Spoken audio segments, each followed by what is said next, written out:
पवित्र बाइबल का वचन पढ़े और सुने जाने पर प्रभु यीशु मसीह आपको और आपके परिवार को आशीष दे।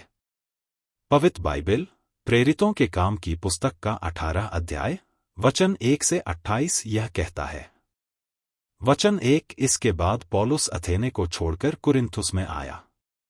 वचन 2 और वहां अक्विला नाम एक यहूदी मिला जिसका जन्म पुन्तुस का था और अपनी पत्नी प्रिस्किला समेत इतालिया से नया आया था, क्योंकि क्लौदियुस ने सब यहूदियों को रोम से निकल जाने की आज्ञा दी थी, सो वह उनके यहाँ गया।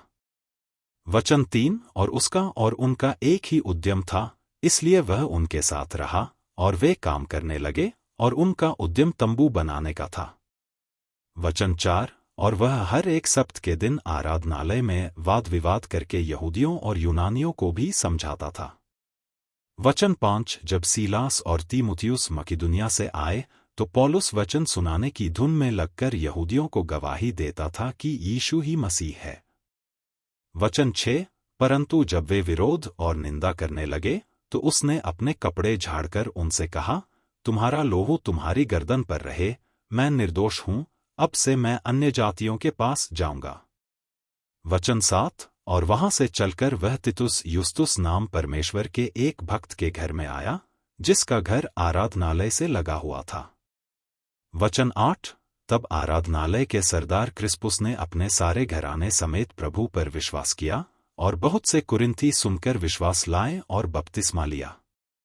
वचन 9 और प्रभु ने रात को दर्शन के द्वारा पौलुस से कहा, मत डर, वरन कहे जा और चुप मत रह। वचन 10 क्योंकि मैं तेरे साथ हूं और कोई तुझ पर चढ़ाई करके तेरी हानि न करेगा, क्योंकि इस नगर में मेरे बहुत से लोग हैं। वचन 11 सो वह उनमें परमेश्वर का वचन सिखाते हुए 1.5 वर्ष तक रहा। वचन 12 जब गल्लियो अखाया देश का हाकिम था तो यहूदी लोग एका करके पौलुस पर चढ़ आए और उसे न्याय आसन के सामने लाकर कहने लगे। वचन 13 कि यह लोगों को समझाता है कि परमेश्वर की उपासना ऐसी रीति से करें जो व्यवस्था के विपरीत है। वचन 14 जब पौलुस बोलने पर था तो गल्लियो ने यहूदियों से कहा, हे यहूदियों, यदि यह कुछ अन्याय या दुष्टता की बात होती तो उचित था कि मैं तुम्हारी सुनता।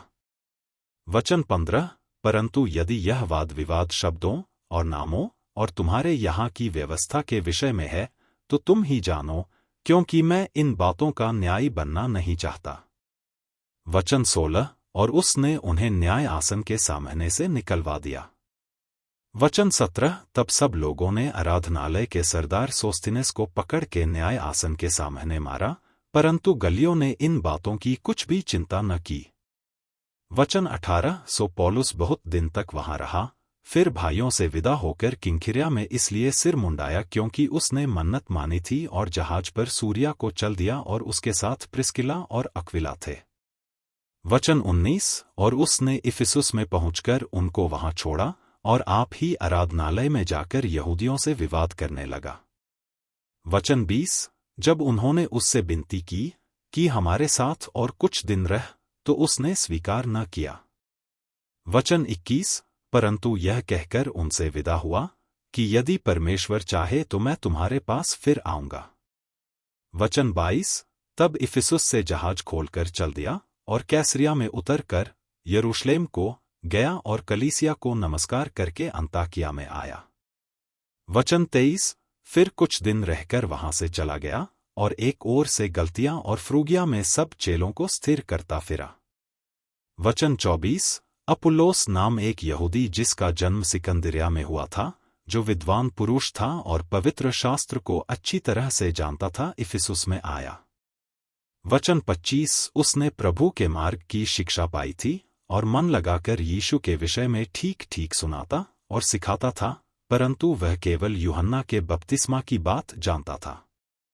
वचन 26 वह आराधनालय में निडर होकर बोलने लगा, पर प्रिस्किला और अक्विला उसकी बातें सुनकर उसे अपने यहाँ ले गए और परमेश्वर का मार्ग उसको और भी ठीक ठीक बताया।